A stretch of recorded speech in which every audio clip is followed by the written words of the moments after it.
Real talk. How long did you last wait for a file transfer before you just walked away? Because if you edit video, move raw files, or just deal with large projects, a slow drive isn't annoying. It's a productivity killer. What if you could carry a full NVMe SSD in your pocket and actually push 20 gigabits per second? Today we're stress testing the Ugreen CM559, 4 different workloads, thermal camera after every single one. Let's find out if it actually holds up. Right out of the box, Ugreen already does something most brands skip. They include everything you actually need: a 12-inch USB-C to C cable rated for the full 20 gigabits per second, a thermal pad, a magnetic screwdriver, a spare drive fastener, and a ribbed silicone sleeve that turns it from slippery metal brick into something you can actually grip. The enclosure itself is full aluminum with ridged cooling fins running down the sides, about 3 ounces, 85 grams, but still smaller than most portable SSDs you'd find at Best Buy. Without the sleeve, the finish is genuinely slick, so I'd keep it on. It feels like it wants to take a beating. Installing your drive takes maybe 2 minutes, mostly tool-free, but they include that magnetic screwdriver for the internals.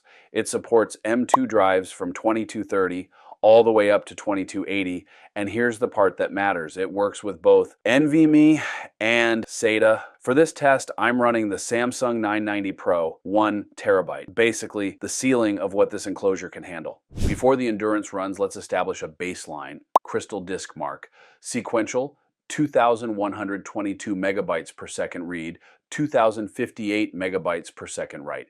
A 2 gigabyte file, a short 4K clip, moves in about 1 second.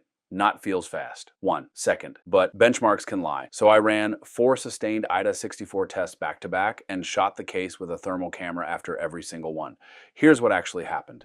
First up, linear read. 34 minutes across the entire 1 terabyte drive, no breaks.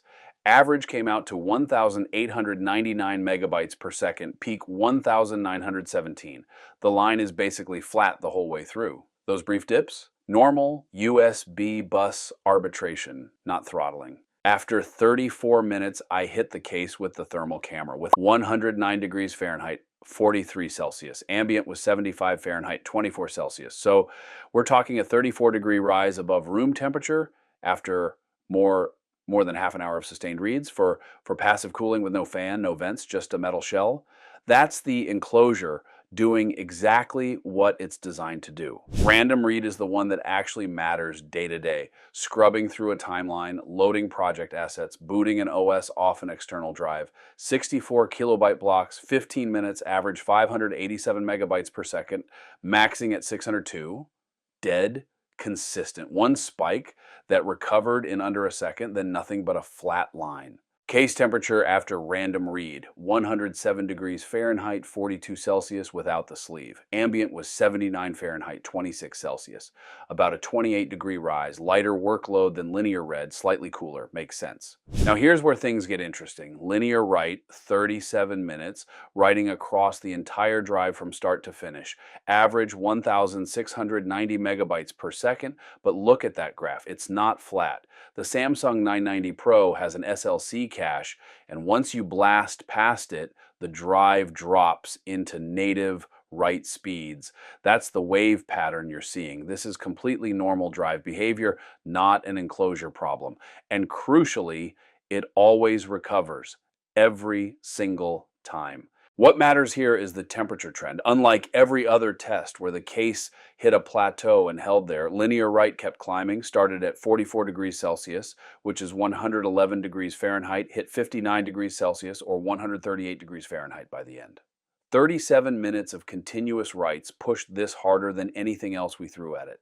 Thermal camera, after linear write, 123 Fahrenheit, 51 Celsius. That's the hottest external reading across all 4 tests.